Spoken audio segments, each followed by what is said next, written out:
দেখো বন্ধুরা, বাইরে বৃষ্টি হচ্ছে, বেশ ঠান্ডা ঠান্ডা আবহাওয়া। সকাল সকাল আমার ভাত হয়ে গেল, মেয়ে স্কুলে যাবে খাওয়া দাওয়া করে।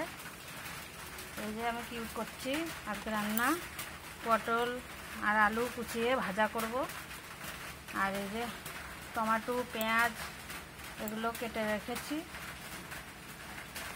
এই দেখো ডিম রান্না করব, ডিম সিদ্ধ বসিয়েছি,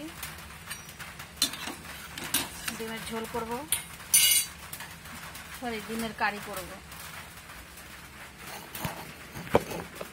এই যে মশলা পিষিয়ে রাখলাম এখানটায়, পেঁয়াজ রসুন কাঁচা লঙ্কা আদা এগুলো সব পিষিয়ে রাখলাম, মিক্স করে রাখলাম। আজ এগুলো এই দুটো তরকারি রান্না করব।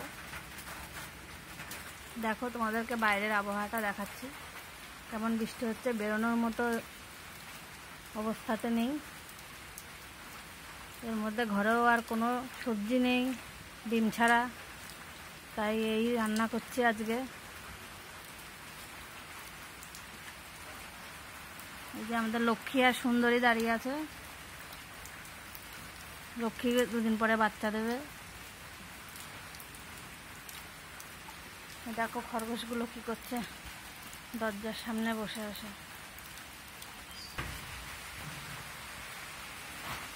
এই দেখো এই শশাগুলো এই খরগোশগুলোকে দেবো এখন খেতে। আমি সকাল থেকে ওদেরকে কিছু খেতে দেওয়া হয়নি, সেই জন্য এখন এই শশাগুলো দেবো। কেন বাইরে বৃষ্টি হচ্ছে, ঘাস আনার মতো পরিস্থিতি নেই, এই জন্য শশা আনা ছিল ঘরে, তাই শশাগুলো কেটে নিয়েছি ওদের দেওয়ার জন্য। দেখো খাওয়ার জন্য ওরা কি করছে, ওরা বুঝতে পেরে গেছে আমি ওদের জন্য খাবার নিয়ে এসেছি। দেখো দেখেছো ওরা খাচ্ছে। এই রান্না করতে করতে ওদেরকে খাবার দিতে আসলাম। এই বাচ্চাগুলোকে দেবো খেতে। দেখো বাচ্চাগুলো ঠান্ডায় জড়সড় হয়ে রয়েছে। এনে খা, শশা খা। দেখেছো ওরা ভয় পাচ্ছে বাচ্চাগুলো।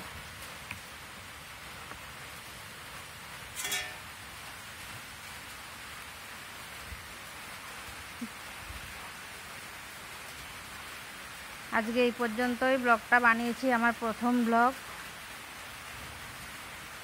তোমরা সবাই ভালো থেকো।